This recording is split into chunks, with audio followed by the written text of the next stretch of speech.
বিমান বাংলাদেশ এয়ারলাইন্সের আন্তর্জাতিক ফ্লাইট পরিচালনার ইতিহাসে সবচেয়ে আলোচিত এবং একই সঙ্গে সমালোচিত রুটগুলোর মধ্যে অন্যতম হল ঢাকা নারিতা বা জাপান রুট।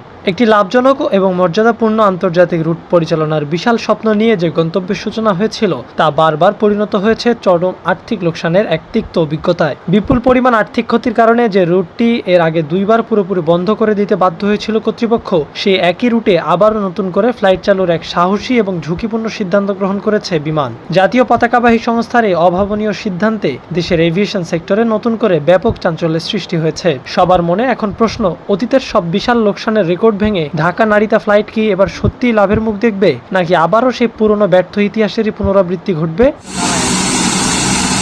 ঢাকা নারিতা রুটের এই উত্থান পতনের ইতিহাসটি বেশ পুরনো। কয়েক দশক আগে 1981 সালে অত্যন্ত জাঁকজমকপূর্ণভাবে এবং অনেক বড় স্বপ্ন নিয়ে প্রথমবারের মতো জাপানের এই রুটে সরাসরি ফ্লাইট পরিচালনা শুরু হয়। কিন্তু আন্তর্জাতিক এই রুটটি কখনোই প্রত্যাশা অনুযায়ী লাভের মুখ দেখতে পারেনি। বছরের পর বছর ধরে ক্রমাগত লোকসানের বোঝা টানতে টানতে এক পর্যায়ে বিমানের পিঠ দেয়ালে ঠেকে যায়। অবশেষে দীর্ঘ 25 বছর ধরে ধুঁকতে থাকার পর চরম আর্থিক ক্ষতির মুখে 2006 সালে বাধ্য হয়ে এই রুটের ফ্লাইট পরিচালনা পুরোপুরি বন্ধ করে দেয় বিমান কর্তৃপক্ষ।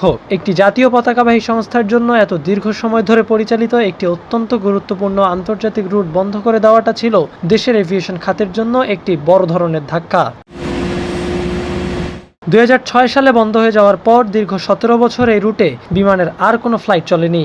এরপর অনেক জল্পনা দীর্ঘমেয়াদী পরিকল্পনা এবং নতুন করে বাজার যাচাইয়ের পর 2023 সালের সেপ্টেম্বরে অত্যন্ত আড়ম্বরপূর্ণভাবে ঢাকা নারিতা রুটে পুনরায় ফ্লাইট চালু করা হয়। এভিয়েশন বিশ্লেষক এবং বিমান কর্তৃপক্ষের প্রত্যাশা ছিল দীর্ঘ বিরতির পর নতুন এই যাত্রায় হয়তো সফলতার দেখা মিলবে। কিন্তু অত্যন্ত দুঃখজনক হলেও সত্যি যে বাস্তবতার চিত্র ছিল সম্পূর্ণ ভিন্ন এবং আগের চেয়েও ভয়াবহ। নতুন করে ফ্লাইট চালুর পর প্রথম 8 মাসে বিমান বাংলাদেশ এয়ারলাইন্সকে প্রায় 166 থেকে 215 কোটি টাকার এক বিশাল ও কল্পনাতীত লোকসানের সম্মুখীন হতে হয়। বিপুল পরিচালন ব্যয়ের বিপরীতে কাঙ্ক্ষিত আয়ের অভাবে প্রতি মাসেই কোটি কোটি টাকার লোকসান গুনতে থাকে সংস্থাটি। শেষ পর্যন্ত এই বিপুল আর্থিক ক্ষতি সামাল দিতে না পেরে গত বছরের জুলাইয়ে দ্বিতীয়বারের মতো ঢাকা নারিতা রুটের ফ্লাইট স্থগিত বা বন্ধ করে দিতে বাধ্য হয় বিমান।